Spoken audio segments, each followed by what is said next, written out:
Vendre sur Internet, ça se fait pas forcément en 2 heures. C'est plutôt un chemin de croix et en réalité, ce chemin de croix, il est bien démontré. Il y a 4 étapes qui sont assez connues et c'est exactement ce dont on va parler aujourd'hui.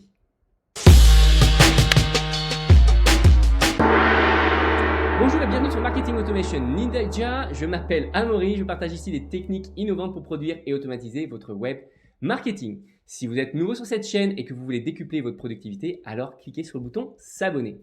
Alors, vendre sur Internet, c'est pas aussi évident que ce que l'on pourrait croire, surtout si vous proposez quelque chose à forte valeur ajoutée, ou d'autrement dit, avec un produit relativement élevé, qui n'est clairement pas une commodité. L'idée, c'est pas de vendre des brosses à dents parce que ça va prendre beaucoup de temps d'être riche avec des brosses à dents. Non, il vaut mieux que vous utilisiez quelque chose sur lequel vous êtes unique et sur lequel vous allez apporter beaucoup de valeur. Et donc, avec un tarif, je l'espère pour vous, un peu plus élevé que la standard et que le marché.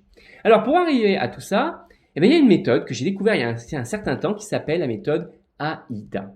Alors, la méthode AIDA, c'est tout simplement une méthode où on va essayer d'attirer l'attention d'abord des personnes parce qu'au début, elles ne vous connaissent pas.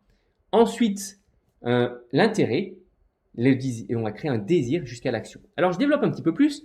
L'attention, l'idée, c'est de créer une phrase qui va accrocher.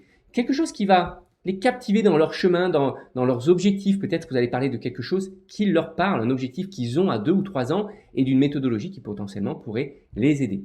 Typiquement, c'est la toute première partie du storytelling. Ensuite, on va chercher à aller un petit peu plus loin, on va parler de l'intérêt. Alors, l'intérêt, l'idée, c'est ils vont vouloir en savoir un peu plus. Et là, vous allez parler d'une histoire, vous allez développer, vous allez parler de ce que vous pourriez potentiellement leur apporter jusqu'à ce qu'ils aient cette compétence de dire « Ah !» Ils vont prendre la propre décision. Eux, ils vont prendre la propre décision en se disant « Ah oui, ça m'intéresse, j'en veux plus, je veux en savoir plus et potentiellement, je pourrais être désireux de vouloir ce produit-là. » On crée en fait une opportunité. Ils étaient peut-être ils savaient absolument pas que c'était possible. Comme aujourd'hui, on parle d'automatisation et de créer des contenus très rapidement grâce à l'automatisation et au contenu YouTube. Et bien peut-être que vous allez pouvoir créer une opportunité de la même manière.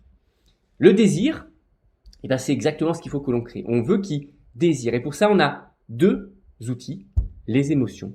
On va utiliser les émotions. Comment vous pourriez vous ressentir si vous atteindriez ça, imaginez qu'est-ce que telle personne a ressenti, il a atteint tel objectif, etc., etc.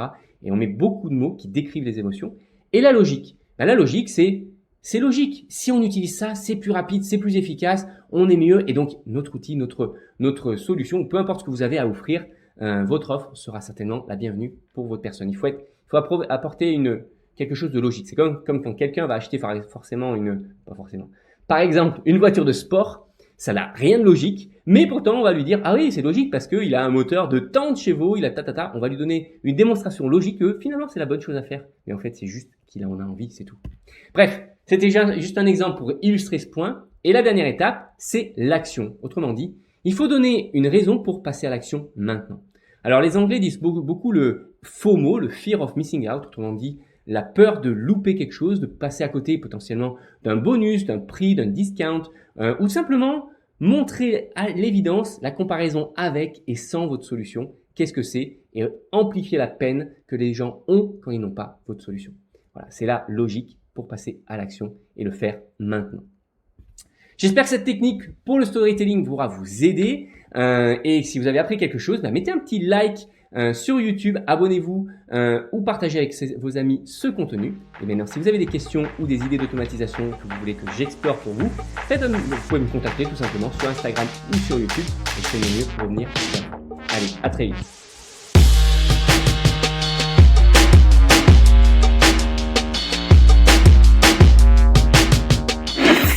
Marketing Automation Ninja.